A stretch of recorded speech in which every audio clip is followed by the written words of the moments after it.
ॐ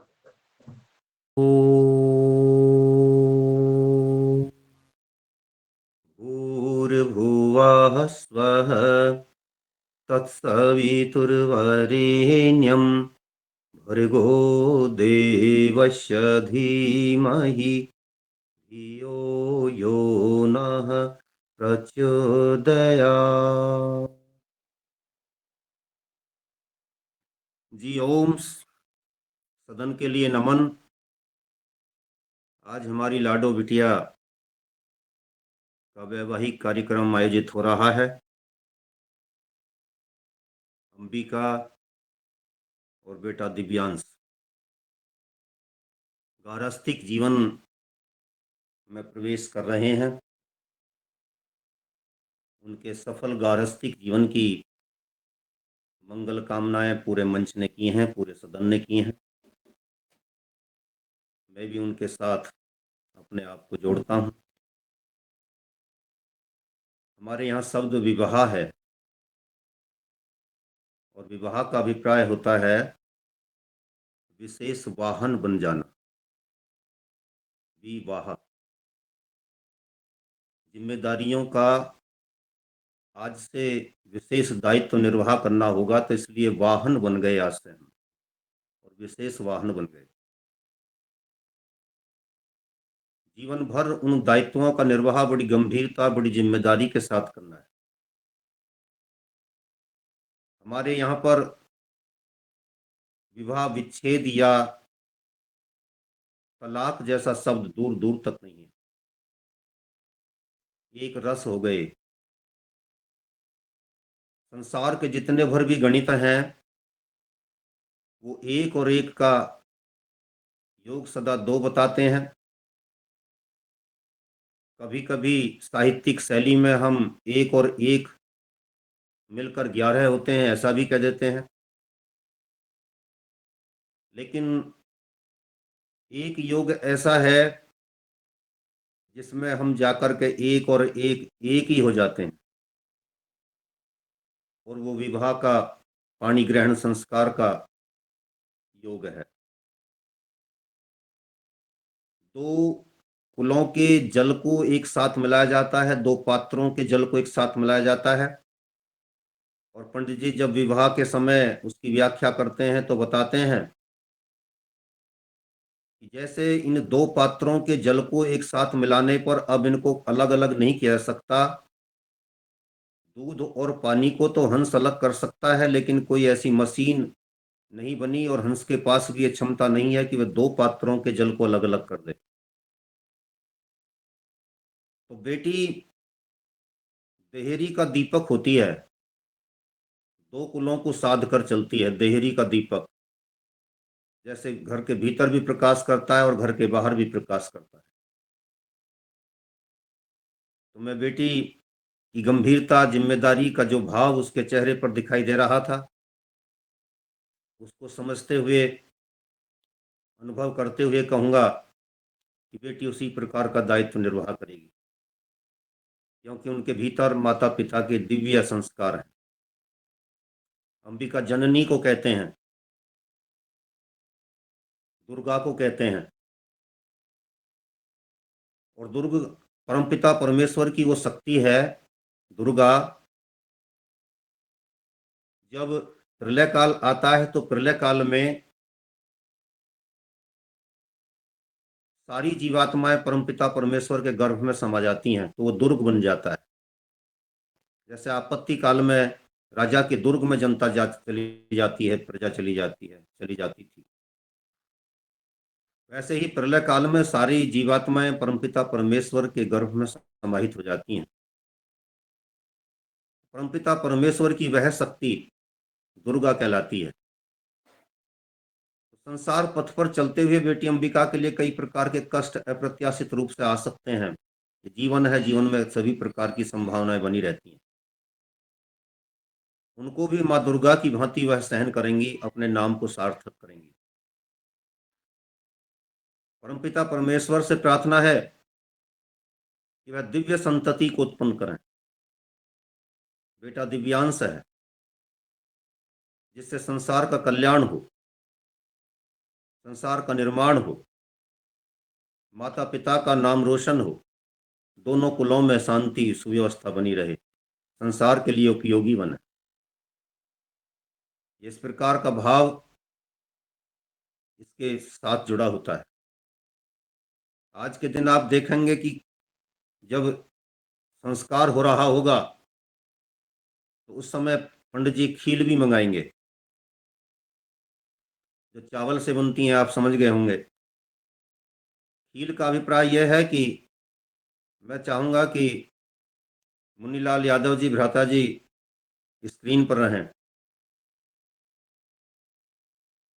तो यहाँ पर खील का अभिप्राय होता है, जैसे ये खिली हुई है वैसे ही आप भी खिले हुए रहेंगे, मुस्कुराते हुए रहेंगे। जीवन में कभी आप निराश नहीं होंगे, हताश नहीं होंगे, उदास नहीं होंगे। ये सारा परिवार, योगाहर परिवार अभी से ये प्रार्थना कर रहा है, सद्भावनाएं, शुभकामनाएं अर्पित कर रहा है। आज चावल का भी विशेष अभिप्राय होगा, और चावल को हम देखते हैं कि उसकी पौध एक खेत में, एक क्यारी में तैयार होती है, लेकिन उसको वहां से उठा करके दूसरी क्यारी में रोपा जाता है। ये भी हमारे इतिहास की मरी हुई परंपराएं हैं जो आज हमें पुनर्जीवित करनी है, इनके अर्थों को समझना है।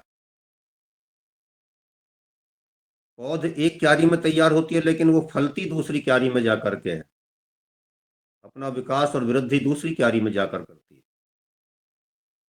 तो बेटी पिता के घर में पौध के रूप में पली, और उसकी वृद्धि अब अगले परिवार में जाकर के होगी।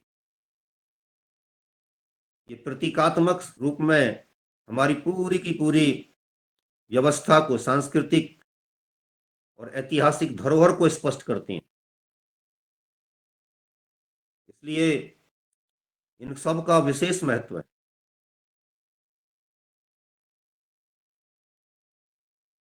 संसार समर में अनेक प्रकार के कष्ट आएंगे, अनेक प्रकार की समस्याएं आएंगी। समर है, युद्ध क्षेत्र है, कभी घर में भी तनाव होगा, स्वाभाविक बात है।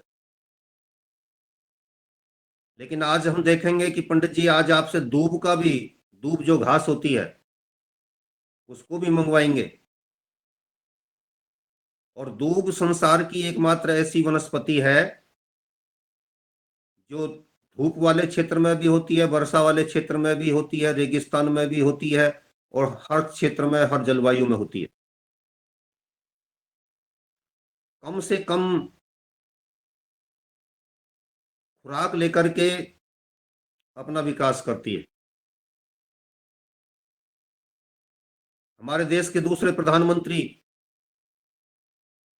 लाल बहादुर शास्त्री जेल में पड़े हुए थे। आप सभी जानते हैं कि उनके पास घर चलाने के लिए कोई पैसे नहीं होते थे, कोई व्यवस्था नहीं थी, इतने धनी परिवार से थे ही नहीं। ललिता शास्त्री जी मिलने के लिए जाती हैं,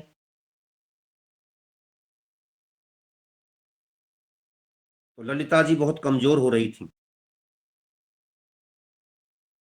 पति का वियोग तो था ही, घर में कोई साधन भी नहीं था। तो देखिए, लाल बहादुर शास्त्री जी कहते हैं कि अपना ध्यान रखा करो, दूध मंगा लिया करो, दूध लिया करो। ललिता जी कहती हैं ठीक है, 1 गिलास दूध रोज लिया करो। तो ललिता शास्त्री जी ने इतना बड़ा गिलास, जो मेरी अंगुली के बराबर का होता है, वो मंगा लिया, और उसको पति की बात को भी नहीं गिराया, और अपनी परिस्थितियों से बाहर भी नहीं गई, उसको लेना आरंभ कर दिया। इन लोगों से देश बनता है, इनसे परिवार बनता है, समाज बनता है। तो विषम परिस्थितियों में जैसे दूब घास अपना अस्तित्व बनाने के लिए निरंतर संघर्ष करती है और अपना अस्तित्व बनाए रखती है, वैसे ही बेटी अंबिका कोई यदि विषम परिस्थिति भी आती है तो उसमें भी टूटना नहीं है, झुकना नहीं है, निराश नहीं होना है, उदास नहीं होना है। दौर है, दौर निकलेगा, फिर अच्छे दिन आएंगे, फिर हम आगे बढ़ेंगे। ऐसी शुभकामनाएं भी हम देते हैं। आदरणीय मुन्नीलाल जी एक पिता हैं,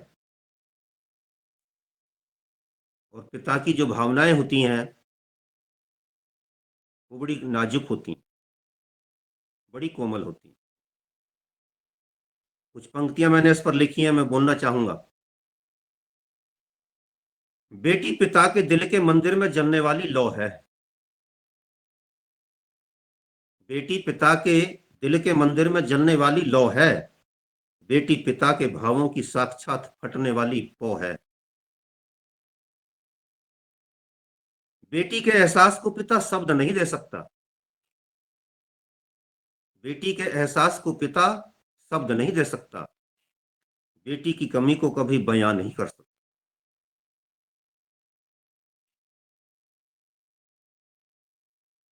बेटी पिता का सम्मान है, दिल का अरमान है। बेटी पिता का अभिमान है और स्वाभिमान है।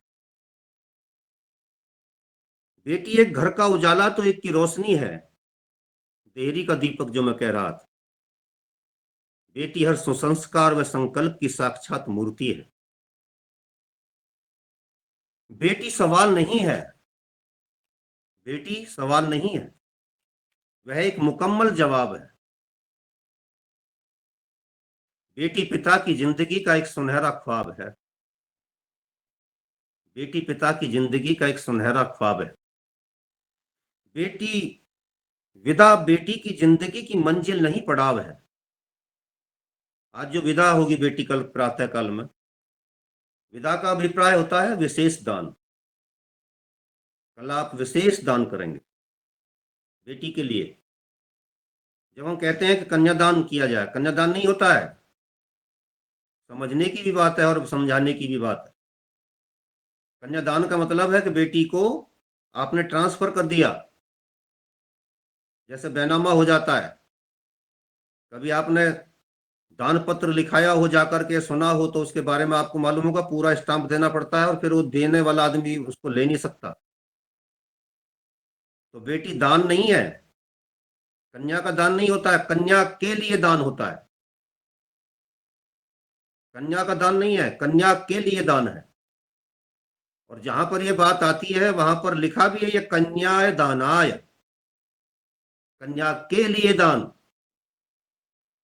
आप कन्या दान नहीं करेंगे, कन्या के लिए दान करेंगे कल, आज शाम को, रात में, जब भी संस्कार आएगा, समय आएगा। जितने लोग वहां बैठे होते हैं, हम इतनी दिन से तैयारी कर रहे हैं। कुछ लोग ऐसे होते हैं हमारे यहाँ पर होते हैं, ईसाइयों में और मुसलमानों में नहीं होते। वहां निकाह की प्रक्रिया पूरी होगी, विधिवत होगी।